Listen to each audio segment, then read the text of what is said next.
현명한 투자를 위한 처방 내려드립니다. 안녕하십니까? 마켓클릭 진행의 이연아입니다. 자, 오늘 시장 분위기 역시나 계속해서 변동성이 있는 상황입니다. 코스피, 코스닥 양시장 혼조세로 지나고 있는데요. 그래도 장 출발과 장중에는 양시장 모두 상승부를 켰었는데 지금 현재 코스닥이 하락으로 전환을 한 상황입니다. 변동성이 많은 만큼 계속해서 예의주시할 필요가 있어 보입니다. 그렇다면 지금의 시장 분위기 오늘은 어떤 흐름들로 지나가고 있는지 그림을 통해서 살펴보도록 하겠습니다. 자, 오늘 가장 주목이 되고 있는 이슈 중에 하나 바로 자사주 소각을 이야기해 볼 수 있을 것 같은데요. 삼성전자가 16조 원, SK가 5조 원 규모의 자사주를 소각하겠다라고 밝혔습니다. 삼성전자 자체도 굉장히 파격적인 발표였고요. SK도 자사주 중에서 굉장히 유례없는 그런 발표를 하게 됐습니다. 최대 규모다라는 점까지 다시 한번 짚어볼 수가 있겠습니다. 자사주가 소각하게 되면 아무래도 기존 주주들의 가치가 더 높아진다라는 점에서 호재로 반영되고 있으니까요. 이 점까지 포착해 보셔야 되겠고요. 간밤에 뉴욕 증시 같은 경우에는 지금 이 안에서 모두 마감을 하고 난 다음에 오라클의 실적 발표가 있었습니다. 어닝 서프라이즈가 나왔고요. 그중에서도 클라우드 부분 매출이 굉장히 많이 상승했다라는 부분에서 더 큰 상승 탄력을 받게 됐습니다. 여러 가지로 이야기가 계속해서 들려오고 있으니까요. 이 점까지도 함께 포착해 보시기를 바라겠습니다. 굉장히 변동성이 많은 장세 흐름들이 이어지고 있습니다. 오늘 시장 안에서는 어떤 흐름들로 어떤 전략들을 세워야 할까요? 마켓 클리닉 시작하겠습니다. 오늘의 주요 뉴스입니다. 오라클이 시장 예상치로 또는 호실적을 발표했습니다. 인공지능 수요 확대에 힘입어 3분기 클라우드 매출이 전년 대비 44% 증가한 89억 달러를 기록했고 전체 매출도 171억 9천만 달러로 22% 늘어났습니다.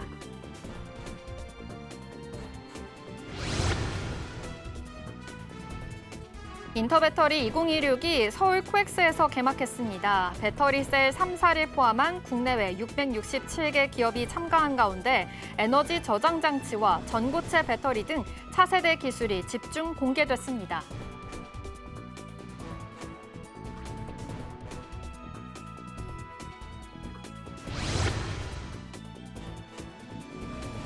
상법 개정으로 자사주 소각이 의무화되면서 삼성전자와 SK 등 주요 기업들이 대규모 소각에 나서고 있습니다. 삼성전자는 16조 원, SK는 4조 8천억 원 규모의 자사주를 소각하고 현대차, LG 등도 주주 환원 강화에 동참하고 있는 상황입니다.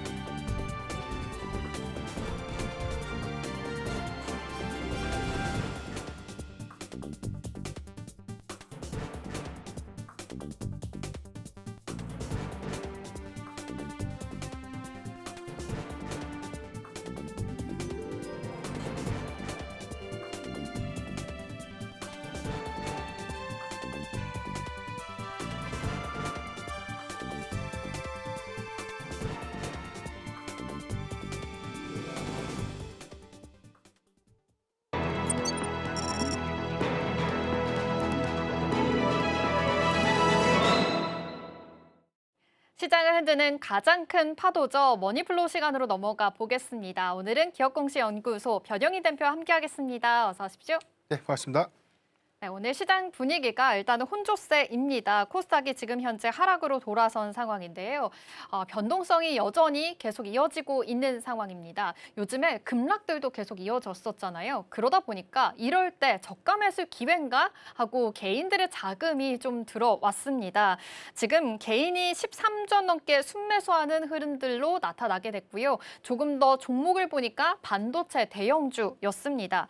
역시나 지금 이렇게 자금들은 들어왔지만 반대 매매에 대해서도 계속해서 우려되는 부분들은 많았었는데요. 반대 매매 압력 좀 크게 작용할 여력은 없는 건지 지금의 시장 상황도 어떻게 바라보고 계실까요? 네, 뭐 지난주에 이어서 이번 주 월요일까지쯤 이어졌던 이 증시 변동성 심화 장세에서 네. 사실 신용 잔고의 어떤 비중 부분이 뭐 수급적인 부담 요인이 된 건 맞습니다. 다만 최근 기준에서 보면 33조 6천억까지 증가했던 신용 잔고가 3월 9일 종가 기준에서는 31조 8조대로 이 신용 잔고 비율이 소폭 좀 감소를 좀 했는데 잔고가 좀 감소됐던 부분들은 말 그대로 시장의 어떤 단기적인 변동성이 심화됨에 따라서 일부 좀 반대 매매로 인한 청산 내지는 상환에 따른 리스크 해지 전략들이 일부 잔고를 좀 감소시키는 좀 계기가 됐다라고 판단이 좀 되고 있고, 다만 증시 해탁금에 대한 기조는 125조 원대 네. 중반 이상에서에 대한 흐름들을 현재 좀 견조하게 좀 유지하고 있던 점 차이가 있는데, 시가총액 대비해서 신용 잔고의 어떤 전체 비중은 일단 0.7% 정도로 좀 추정이 좀 되고 있어요. 그러니까 제가 어제까지 좀 체크했던 시가총액 대비해서 신용 잔고 비중이 한 0.74% 정도 좀 추정이 좀 됐는데, 네. 오늘 뭐 주가의 흐름들이 뭐 어제 종가 기준과 좀 크게 좀 다르지 않다는 점들을 좀 감안해 보면 현재는 전체 시총 대비의 신용잔고 비중은 1% 미만이다라고 볼 수가 있고요. 과거 2021년도 유동성 장세에서 이 신용잔고 비중이 시가총액 대비해서 0.9에서 한 1% 정도 유지가 좀 됐던 부분들은 매우 그 수치가 좀 높았던 부분이 있었다라고 판단되고 있고, 2022년도 러시아 우크라이나 지정학 리스크가 좀 부각될 때 당시까지만 하더라도 0.9% 정도에 대한 신용잔고 비중이 이어졌던 그런 측면들을 좀 고려해 보면 최근에 이 유동성 장세 그리고 단기적인 수급 조정 장세에도 불구하고 신용 잔고의 어떤 비중은 그렇게 좀 우려스러운 구간은 좀 아니다라고 판단되고 있기 때문에 여기서 재현될 수 있는 추가적인 어떤 이 변동 요인들이 더 확대되거나 장기화가 좀 된다면 일단 뭐 단기적인 어떤 반대 매매 물량들이 투심 안에서에 대한 투매를 좀 유도할 수 있는 부분인데, 일단 이 부분들은 향후에 뭐 리스크에 걸린다 어떤 장기화 여부가 좀 그 추이를 좀 더 지켜볼 필요가 좀 있지 않을까라고 보이기 때문에 현재 관점에서 그 영향도는 좀 제한적이다, 그렇게 좀 판단되고 있습니다. 그래도 다행이네요. 지금 말씀해 주신 대로 신용잔고 관련해서는 1% 미만이다라는 점에서 봤을 때는 이렇게 반대 매매에 대한 우려는 그래도 지금은 잠재울 수 있지 않을까라는 관점도 전해주셨습니다. 계속해서 변동성은 있는 상황이니까요. 좀 예의주시는 하셔야 되겠습니다. 그렇다면 지금 오늘 가장 크게 이슈가 되고 있는 게 바로 자사주 소각입니다. 상법 개정 이후에 자사주 소각 발표한 기업이 48곳. 이고요. 지금 규모만 보더라도 7조 원에 육박했다고 합니다. 여러 가지 정책 모멘텀에 힘입어서 지금 빠르게 자사주 소각 의무화를 실현하고 있는 기업들이 늘어나고 있다라고 볼 수가 있겠는데요. 그렇다면 전반적으로 뭐 증시의 이제 밸류에이션 그리고 체질 개선에 나서고 있다라고 봐도 되는 건지 지금의 관점은 어떻게 파악하고 계실까요? 3차 상법 개정안에 대한 시장 기대치가 좀 높았던 부분들은 보유하고 있는 자사주를 소각함으로써 오히려 유통지수의 어떤 감소 요건들은 일단 주가의 가치 평가를 다시 일으킨다는 관점에서 기대가 좀 됐는데, 사실은 그동안 중소형주 종목들에 대한 자사주 소각 때문에 주가 못 올랐다 이런 네. 부분들보다는 네. 지주사들이라든가 자사주 보유 비중이 좀 높았던 대형주 위주의 사실 주가가 그동안 그렇게 좀 가치 대비해서는 많이 반영되지 못했던 측면들이 자사주 매입 소각이라든가 주주환원 정책 확대를 통해서 오히려 이제 그 밸류업에 대한 가치가 좀 반영되면서 주가 좀 오른 것이거든요. 다만 이제 3차 상법 개정안이 좀 통과가 됐고, 이에 따라서 자사주 소각 부분들은 신규 취득 부분부터 해서 뭐 1년 이내에 좀 소각을 좀 명시했다는 부분 때문에 점진적으로 어떤 주주환원 정책의 어떤 전환점을 좀 맞았다고 좀 판단되고 있고, 여기다 해서 이번 정기 주주총회를 좀 앞두고 있는 상황에서 자사주 소각 그리고 매입에 관련된 이슈들이 좀 재차 좀 부각이 되면서 선별적으로는 수급에 좀 기대 요인들이 좀 되고 있는 모양새가 되고 있지 않나는 좀 판단되고 있습니다. 전체적으로는 자사주 매입 비중이 좀 높은 종목들의 경우에는 그 소각 비율에 따라서 주주환원 정책을 펼친다 이 정도의 어떤 이 수급 기대감들보다는 주가 가치를 다시금 좀 재평가될 수 있는 부분들, 특히나 지주사의 현재 가치가 PBR 미만에서는 한 배 미만에서 기록하고 있는 그런 기업들이 상당히 좀 많다는 점, 여기에 대해서 자사주의 어떤 비중을 줄이면서 소각을 재차 활발하게 좀 추진하면서 가치를 좀 점진적으로 잘 반영시킨다면 앞으로 어떤 우리가 좀 기대할 수 있는 요인들, 특히나 3차 상법 개정안 이후에 주가 누르기 방지법에 대한 시장의 기대감들이 큽니다. 일단 이 부분은 상속세법에 대한 어떤 개정 효과가 좀 맞물리면서 그동안 주가 가치가 상승할 때 뭐 상속세에 관련된 어떤 영향도를 좀 고려해서 주가가 그동안 그 가치를 좀 많이 반영시키지 못했던 지주사들, 특히나 이 PBR 1배 미만짜리 기업들이 사업 가치를 정상화시키지 못했던 부분들이 상당히 좀 반영될 수 있는 부분들이 있기 때문에 이러한 기업들, 특히나 PBR이 좀 낮은 기업들의 상당수가 또 자사주 보유 비중이 좀 높습니다. 그러니까 이런 부분들에 대한 전체적인 어떤 유인책들은 수급적인 좀 기대 요인들이 좀 될 수 있다라고 좀 판단하고 있습니다. 아, 그렇군요. 주주 이런 가치 제고를 위해서 여러 가지 자사주 소각 의무화가 나오고 있는데 주가 가치가 재평가가 될 수 있는 종목들 위주로 좀 살펴보면 좋을 것 같다라는 관점으로도 말씀해 주셨습니다. 아, 다음 이슈 한번 체크해 보겠습니다. 지금 현재 포스코 퓨처엠이 0.95% 상승하고 있는데요. 사실 장 초반만 볼 때 굉장히 또 강한 시세 흐름을 나타내기도 했습니다. 지금은 현재 오후장 들어서 좀 꺾인 모습이 드러나고 있는데 그럼에도 불구하고 지금 2차 전지에 대한 그리고 여러 가지 업황 개선에 대한 흐름들은 이어지고 있는 상황으로 보입니다. 포스코 퓨처엠이 올해 연말 LFP 양극재 양산을 하겠다라는 이야기도 나왔고요. 지금 음극재까지 상용화 일정들을 공식적으로 좀 발표를 한 상황입니다. 굉장히 다층 포트폴리오를 만들기 위해서 노력하고 있는 것으로 보이거든요. 실적 개선의 효과까지 볼 수 있는 건지 이런 모멘텀을 어떻게 바라보고 계실까요? 그리고 전기차 캐즘의 장기 부분들, 특히나 작년의 경우에는 미국이 9월 말 기준으로 전기차 인센티브를 이제 죄송합니다. 전격적으로 좀 폐지를 좀 했는데 해당되는 영향도가 장기화되지 못했던 그런 부분들이 그렇죠. 수급적인 좀 노이즈가 좀 될 수가 있겠고요. 여기도 해서 일단 뭐 수급적인 어떤 반등 포인트는 실적을 회복해 줘야 되는 어떤 부분들을 수반해야 될 것 같은데 현재는 수익성 지표를 좀 다각화시킬 수 있는 뭐 ESS라든가 LFP 배터리 같은 그런 어떤 기술의 집약도를 좀 전환시키는 그런 부분들이 좀 반영됐다라고 판단이 좀 되고 있습니다. 근원적으로는 전기차 캐즘을 좀 완화시킬 수 있는 업황의 반등 포인트가 좀 중요할 것 같은데 전기차의 판매량들이 좀 증가될 수 있는 전기차 보조금의 정책이라든가 이런 부분들이 재차 좀 부활되고 있는 움직임들 이런 부분들 주목을 좀 해봐야 될 것 같고요. 일단 전기차향 배터리에 대한 가동률이 좀 많이 떨어진 상태이기 때문에 ESS라든가 향후에 로보틱스용 이 배터리에 대한 공급량들이 크게 좀 증가될 수 있는 부분들 이에 따라서 뭐 개별적, 선별적인 어떤 기술 강점이라든가 수주 성과 부분들이 일단 주가의 흐름들을 좀 다르게 좀 반영시킬 수 있지 않을까라고 판단해 볼 수 있기 때문에 명확하게는 업황의 전체적인 어떤 반등 시그널을 좀 확인한 그런 부분들보다는 개별적인 어떤 기술 집약이라든가 그런 부분들이 수익성을 좀 다양화시키거나 방어를 할 수 있는 어떤 기대감들을 반영시킬 수 있다라고 보고 있습니다. 아, 개별적인 포인트들도 좀 잘 짚어보셔야 되겠습니다. 그래도 지금 이 업황 자체 반등을 하기 위해서라면 전기차 보조금이라든지 뭐 ESS 그리고 로보틱스용 배터리까지 여러 가지 모멘텀이 있으니까요. 함께 체크를 해보셔야 되겠고요. 오늘부터는 또 인터배터리가 시작이 됐습니다. 그래서 이 안에서 여러 가지 이야기들이 나올 수 있으니까 2차 전지, 배터리 그리고 전고체 배터리의 ESS까지 계속해서 이슈들은 체크해 보실 필요가 있어 보입니다.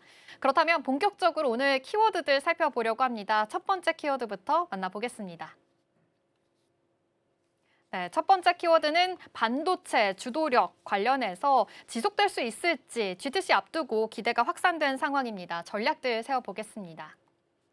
네, 지금의 증시 흐름 중 당연히 반도체 투톱은 계속해서 바라봐야겠죠. 오늘도 상승하고 있는 흐름입니다. 19만 전자 회복했는데 지금은 현재 다소 다시 내려왔다가 19만 원 선에서 계속 지나가고 있는 상황이고요. SK하이닉스도 오늘 1.92%, 지금 현재는 1% 폭에서 지금 반등하고 있다라는 점은 짚어드리겠습니다. 계속해서 반도체 안에서의 호재는 있습니다. 다음 주에 엔비디아 GTC도 열리게 되고요. 지금 HBM4 공급에 대한 기대도 많은 상황입니다. 반도체 투톱 안에서의 흐름들 역시나 시장의 중심이다라도 봐도 되는 건지 지금의 흐름도 어떻게 보고 계실까요? 네, 우선 우리가 이 최근에 수급 변동 장세에서 일단 반도체 빅2의 이 과대납폭을 우리가 확인했지만 네. 반대로 반등이 나올 때 이제 주가의 회복 속도도 좀 비교적 견조한 모습을 좀 확인할 수 있었습니다. 이 부분은 네.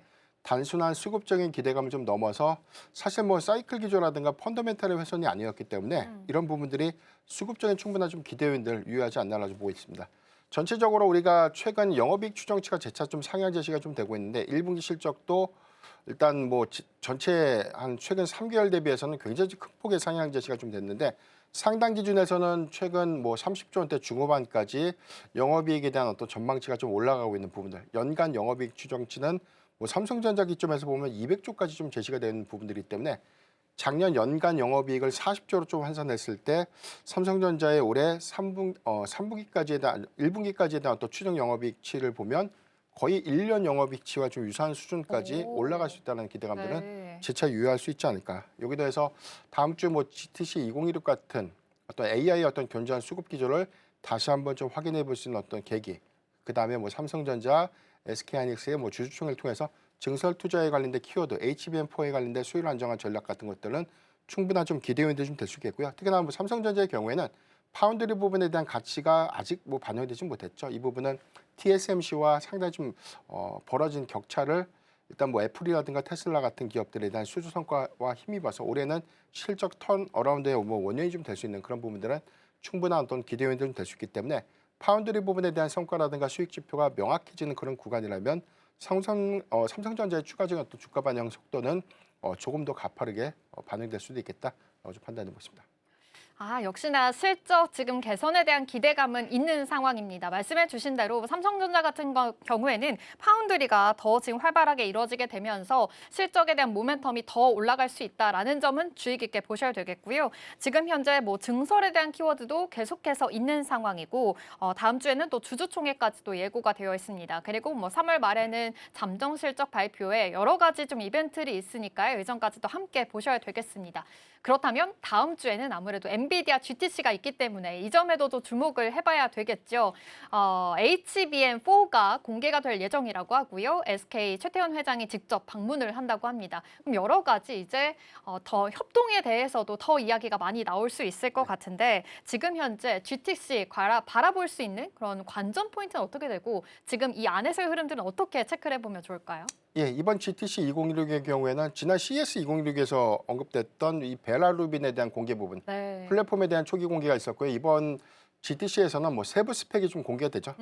시장이 좀 기대할 수 있는 요인은 과연 좀 언제 출시가 좀 될 것인가. 네. 삼성전자가 2월 중순에 선제적으로 HBM4 물량을 선출을 좀 했는데 이 기점에 대한 속도를 좀 감안해 보면 빠르면 뭐 2분기 말, 늦어도 3분기에는 벨라루빈의 출시가 구체화되지 않을까라는 부분들. 이 부분은 뭐 엔비디아의 추가적인 어떤 수익 기여 관점에서도 긍정적인 기대 요인들이 좀 될 수 있겠고요. AI 수요의 확장성들을 다소 연장하거나 그리고 여기에 관련된 단수가 더 증가되는 부분들이기 때문에 가격적인 어떤 프리미엄 위점들은 메모리사들에 대한 충분한 기대 요인이 될 수 있겠고 뭐 종합적으로는 반도체 소부장주 종목들의 수급적인 낙수 효과도 기대해 볼 수 있지 않을까라고 좀 판단해 보겠습니다. 다만 여기서 더 주목해 볼 포인트가 과거 GTC에서 그 다음 모델에 대한 구상도가 좀 언급이 좀 된 적이 있었죠.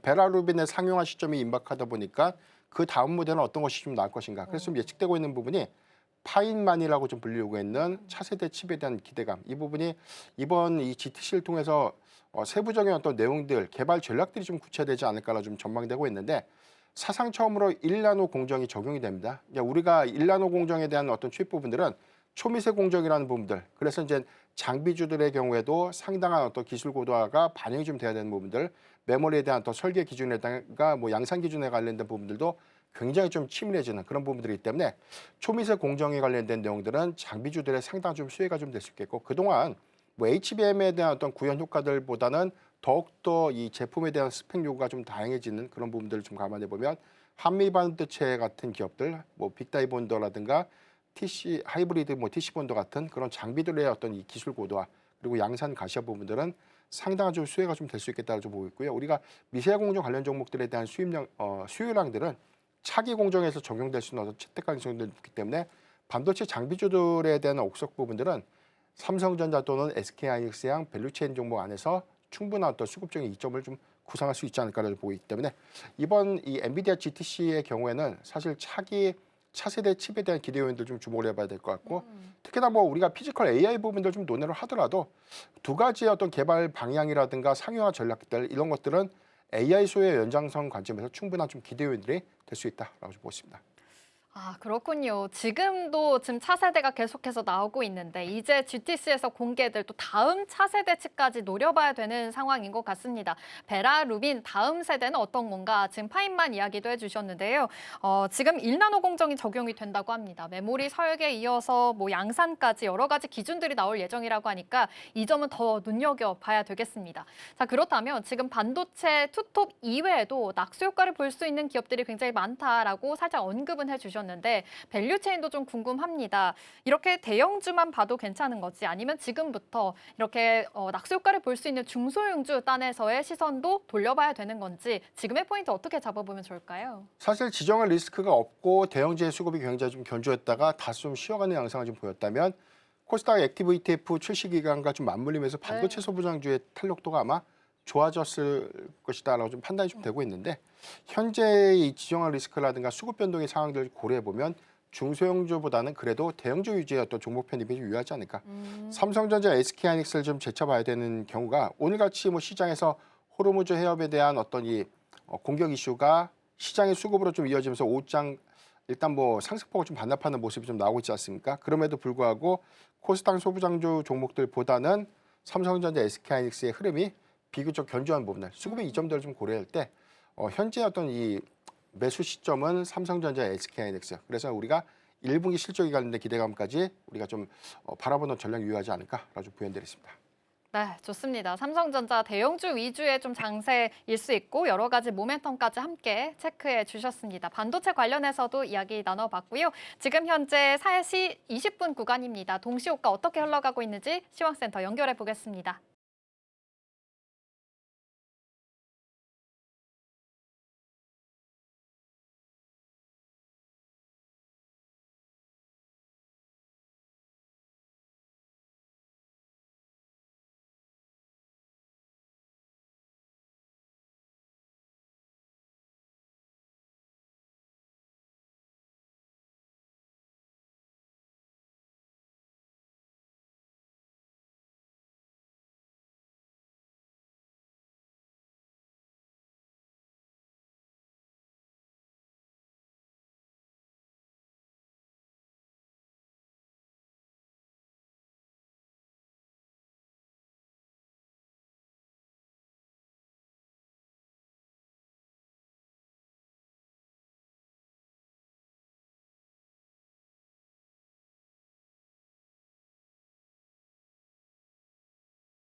네, 그래도 다행인 건 코스닥이 지금 현재 흔들리다가 지금은 상승불을 켜줬다라는 점입니다. 계속해서 변동성은 심화되고 있다라는 점 짚어보셔야 되겠고요. 코스닥 안에서 지금 기관의 자금이 다시금 빠져나가고 있다라는 점에서는 좀 주목을 해보셔야 되겠습니다. 그럼 이어서 두 번째 키워드로 넘어가 보겠습니다. 열어보겠습니다. 네, 두 번째 이슈는 코스닥 머니게임 시작 ETF가 판 흔든다라는 주제로 살펴보겠습니다. 네, 어제였습니다. 코스닥 액티브 ETF가 2종이나 상장을 했죠. 어제 그래도 수익률이 나쁘진 않았습니다. 그런데 두 가지의 수익률이 좀 흔들렸거든요. 조금 더 들여다보면 이 타임 같은 경우에는 조금 더 대형주가 많습니다. 여기에서 에코프로와 에코프로비엠 비중이 1, 2위를 다투고 있다고 하는데요. 그럼 2차 전지 안에서의 흐름들은 어떻게 좀 바라봐야 되는지 먼저 살펴보도록 하겠습니다. 지금 2차 전지 대장주를 핵심 포트폴리오 안에 네. 지금 편입을 한 상황입니다. 이거에 대한 관점은 어떻게 바라보고 계실까요? 아무래도 이제 초기 ETF가 출시가 되면 초기 흥행 성과가 있습니다. 그래서 이제 유입률 관련된 거래 활성화를 도모하기 위해서 포트폴리오의 어떤 도입 부분들 굉장히 신중하게 좀 결정을 좀 할 텐데 네. 일단 뭐 소외주라든가 시장에서 덜 부각된 종목들보다는 시가총액 상위 종목들에 있는 종목군들에 대한 편입 비중을 좀 높여준다면 시장에 관심도가 좀 올라갈 수 있는 부분들이겠고요.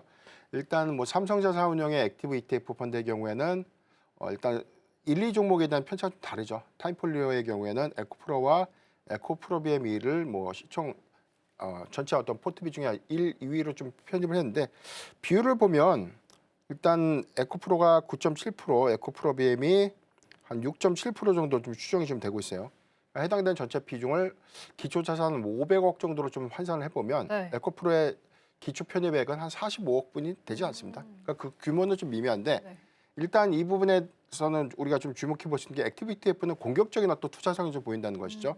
거래 대금에 대한 유입률이 높고 순자산 가치 대비해서 주가의 어떤 갭이 커지면 바스켓으로 운영될 수 있는 어떤 규모가 좀 증가될 수 있는 부분이기 때문에 오히려 해당돼서는 기관 중심의 이 포트폴리오의 편입 비중이 좀 높은 종목들의 자동적인 어떤 패시브 유입이 들어갑니다. 그러니까 시장의 어떤 거래 부분들이 활성될 수 있는 부분들은 일단 수급적인 어떤 안전 장치가 좀 되면서 오히려 주가 좀 반등할 때 오히려 좀 매수세를 탄력적으로 좀 이끌 수 있는 어떤 원동력으로 좀 작용할 수 있는 부분이기 때문에 이 부분은 충분한 시장의 기대요인들이 좀 될 수 있겠고 다만 전체 뭐 2차 전지 산업에 대한 업황 기조는 뭐 일단 캐즘의 장기화 부분들 뭐 미국의 전기차 인센티브 종료 이후에 4분기 이어서 1분기 최근 1월과 2월 데이터에 대한 전기차 판매량도 아직까지 크게 반등하지 못했던 점들이 좀 아쉽기 때문에 실적의 기대치는 좀 매우 낮은 상태지만 선별적으로 아까 우리 앵커님께서 말씀하셨던 것처럼 일단 뭐 포스코피처엠 같은 기업들의 뭐 LFP 배터리에 대한 차별화, 뭐 에코프로비엠의 경우에는 독일의 전기차 보조금 정책으로 인해서 유럽 안에서에 대한 보조금 정책들이 다시 확대될 수 있는 요인이라면 또는 유럽 안에서 이 공급망의 재편 때문에 역내 생산 이슈를 좀 강조하고 있죠. 그렇다면 헝가리 양극재 공장을 보유하고 있는 에코프로비엠의 경우에는 일단 실적 개선의 키워드 관점에서 상당한 좀 기대의 요인들이 좀 될 수 있기 때문에 이런 부분에 종합적으로 이 포트 편입의 어떤 상당 비율을 좀 차지하게 된 계기가 좀 되고 있지 않나라고 보고 있습니다. 네, 좋습니다. 뭐 캐즘에 대한 이야기 그리고 뭐 양극재 키워드 여러 가지 좀 모멘텀이 있기 때문에 지금 뭐 상단에서의 지금 흐름들은 계속해서 그래서 편입이 된 것이다. 이 2차 정지 대장주 안에서의 흐름들까지 함께 체크는 해보셔야 되겠습니다. 그렇다면 투자자 입장에서 좀 궁금한 점을 여쭤봐야 될 것 같습니다. 이렇게 ETF 편입으로 인해서 지금 코스닥의 분위기가 살아나게 될 것이다라는 초점에서 봤을 때는 ETF 자체에 접근하는 것이 좋은지 아니면 여기에 편입된 종목들로 따로 들어가는 것이 좋은지 어떤 전략들이 좀 필요할까요? 사실 ETF의 수익률이 곧 개별 본주의 수익률과 좀 직결되는 것이죠. 일단 뭐 포트 편입 종목에 대한 수익률이 나쁜데 ETF의 수익률이 좋다. 이거는 좀 다른 좀 취지고요. 그렇죠. 네. 다만 이제 ETF를 좀 선호하게 된 배경은 일단 전문적인 어떤 운영 인력들이 그때그때 포지션의 어떤 변화를 취해서 시장의 유동성에 빠르게 좀 대응을 하는 거죠. 그러니까 지금 초기 포트폴리오에 대한 편입 부분은 언제든지 그 비중과 규모가 달라질 수 있으면 우리가 좀 명심 좀 해야 될 것 같고요. 시장의 판도 기준이라든가 유동성의 어떤 부분들은 철저히 뭐 성과 수익성 부분에 중점을 좀 갖추고 있는 액티브 ETF 펀드이기 때문에 이 부분은 운영에 관련된 어떤 방향성들이 추후에 좀 업데이트 될 수 있는 어떤 가능성도 없다. 이런 관점에서 보면 안전성이라든가 수익의 어떤 보장 효과들을 좀 극대화시킬 수 있다면 액티브 ETF 자체를 좀 사는 게 좀 좋을 것 같고 다만 내가 전체적인 코스닥 시장에 대한 어떤 이 자금률, 수급 요건들이 좀 개선될 수 있는 어떤 기대감들을 주시를 좀 해본다면 개별적으로는 코스닥 시총 상위 종목들 안에서 펀더멘탈이라든가 수급 기조가 좀 뚜렷한 종목들을 자체적으로 좀 매수하는 전략도 유효하다. 그래서 저는 액티브 ETF가 사실상 투자의 100% 대안이다 이렇게 좀 보기보다는요. 일단 뭐 탄탄한 수급적으로 좀 탄탄하면서 오히려 주가 가치에 대한 기대 요인들이 좀 큰 그런 종목군들에 대한 수익률도 우리가 좀 고려를 좀 해볼 수 있지 않나라고 좀 판단하고 있습니다. 오, 그렇다면 지금 펀더멘털이라든지 수급들이 들어오는 종목들이 있어야 된다라는 말씀까지 해주셨는데 짧게 그러면 조금 더 들여다보면 개별 종목으로도 특징 중 하나 짚어주신다면 어떤 게 있을까요? 네, 포트적으로 보면 좀 에코프로비엠과 ABL 바이오를 좀 오. 말씀드리고 싶어요. 에코프로비엠의 경우에는 일단 액티브 ETF의 어떤 편입 비중 상당히 유치를 좀 하고 있고 앞서 말씀드렸던 것처럼 헝가리 공장에 대한 가동 본격화 부분을 유럽 내 영내 생산 규제가 본격화될 때 상당한 좀 수혜가 좀 될 수 있는데 유럽의 전기차 보조금 정책에 대한 확대 유인책들은 수급적인 좀 기대 요인들이 좀 될 수 있기 때문에 전체적인 어떤 실적 개선의 시그널들은 미흡하지만 전반적인 어떤 실적 개선 부분들은 2분기 그리고 3분기까지 유지가 될 수 있지 않을까. 여기에 대해서 양극재의 최근 가격이 뭐 킬로당 한 158위엔을 유지를 하고 있습니다. 일단 하방에 대한 지지를 잘 받고 있다는 점, 점진적인 리튬 가격의 상승 부분들은 출하량의 증가 기조와 좀 맞물리면서 충분한 시장의 기대 요인들이 좀 될 수 있지 않을까라고 판단이 좀 되고 있고 에이빌 바이오의 경우에는 이번 액티브 ETF 2종에서는 뭐 크게 편입 비중이 좀 높지는 않습니다. 다만 전체적으로 이 ETF의 편입 비중이 좀 높은 종목이 ABL 바이오라는 점들을 좀 감안해 보면 하계 이벤트와 좀 더불어서 해당되는 종목의 어떤 단기적인 수급 탄력들도 더 주목을 좀 해봐야 되지 않을까라고 좀 판단하고 있습니다. 네, 좋습니다. 에코프로비엔과 ABL 바이오 말씀해 주셨습니다. 점진적으로 더 상승할 수 있을 것이다. 실적에 대한 기대감 그리고 수급 유입에 대한 기대감까지 있으니까요. 이 점까지도 함께 참고해 보셔야 되겠습니다. 그럼 이제 우리 시장 문 닫아보도록 하겠습니다.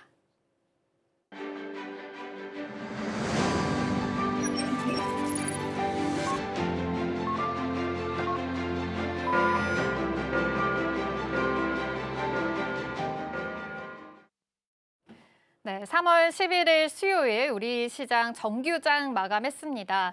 코스닥이 계속해서 흔들리는데 계속 흔들리는 와중에 지금 그래도 상승으로 돌아섰다라는 부분에서는 좀 긍정적인 포인트가 될 것 같습니다. 수급적인 부분에서는 코스닥이 조금은 미미한 모습들이 보여지고 있거든요. 이런 점은 계속 지켜보셔야 되겠는데요.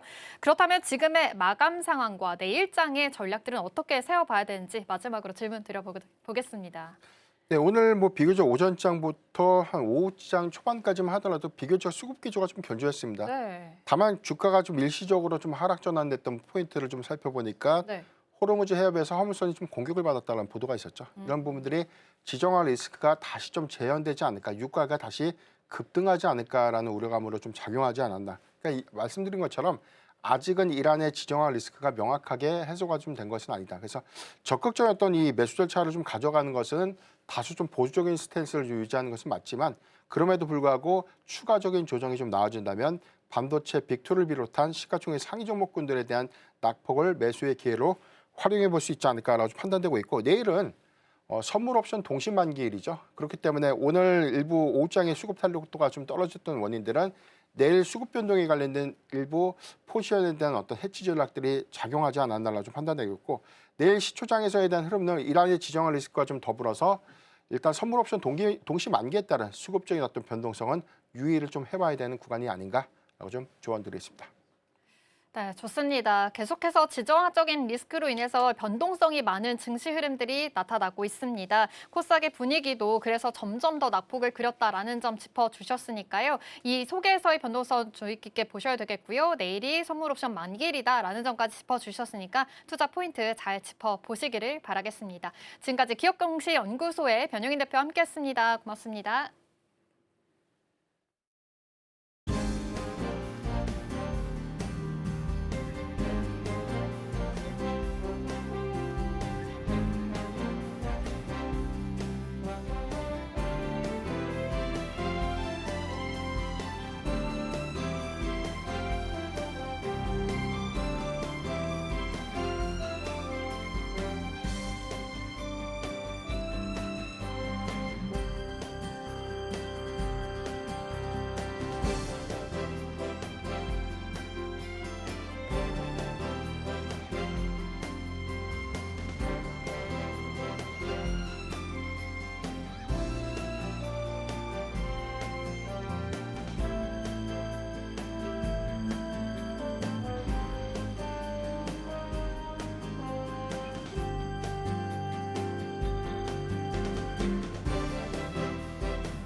오늘 시장에서 다시 짚어볼 만한 이슈와 종목 살펴보는 리플레이 시간입니다.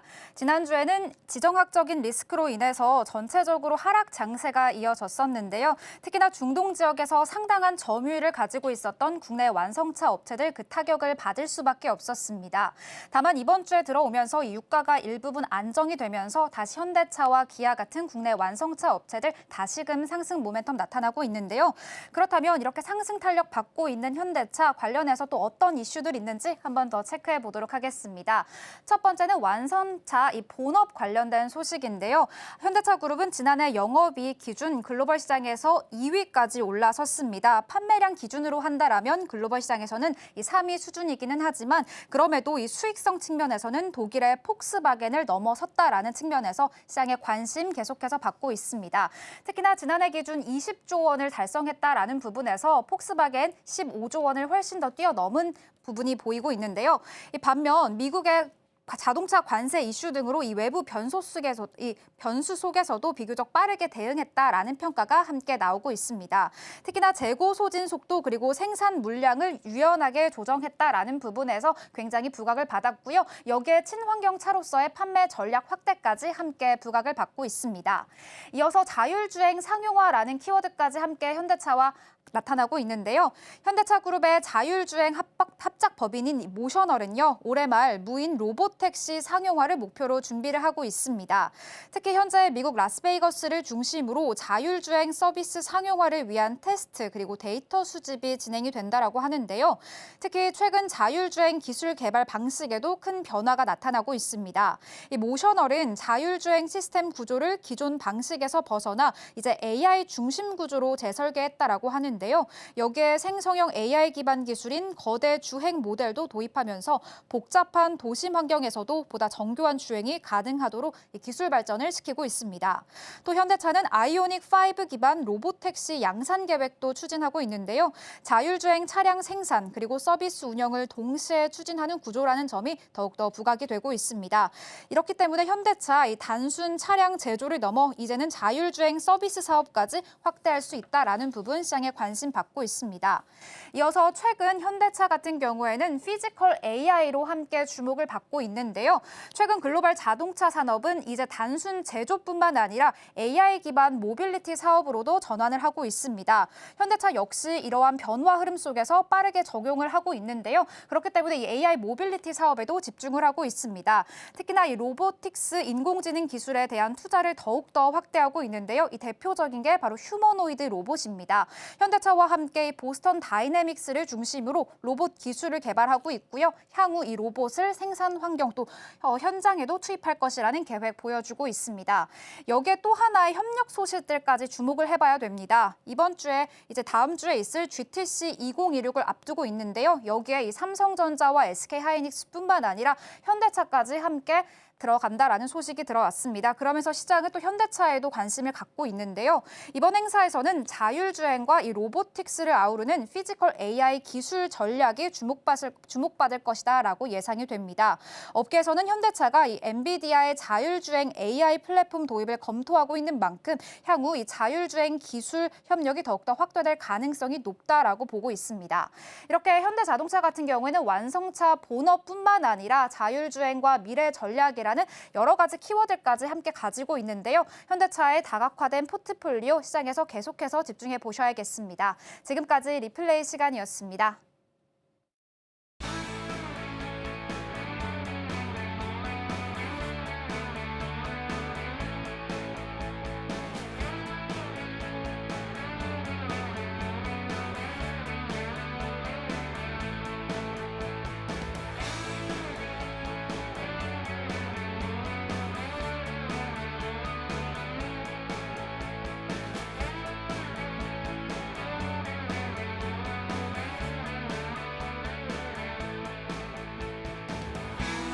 네, 오늘 하루도 고생 많으셨습니다. 지금 현재 코스피 코스닥이 혼조세로 마감했다라는 점에서는 좀 우려되는 부분들은 많은데요. 그리고 코스닥에서 기관이 9거래일째 계속해서 매수입 보이다가 지금은 매도로 바꾼 상황입니다. 계속 변동성이 굉장히 많은 시장 속에서 어떤 포인트로 계속 투자 포인트를 세워봐야 되는지 지켜보셔야 되겠고요. 전에 전문가님께서 말씀해 주신 대로 내일은 선물 옵션 만기일입니다. 그래서 또 한 번의 변동성이 더 있을 수 있다라는 초점까지도 함께 보시면서 포인트 세워보시기를 바라겠습니다. 마켓클리닉은 여기서 마무리하도록 하겠습니다. 시청해주신 여러분 고맙습니다.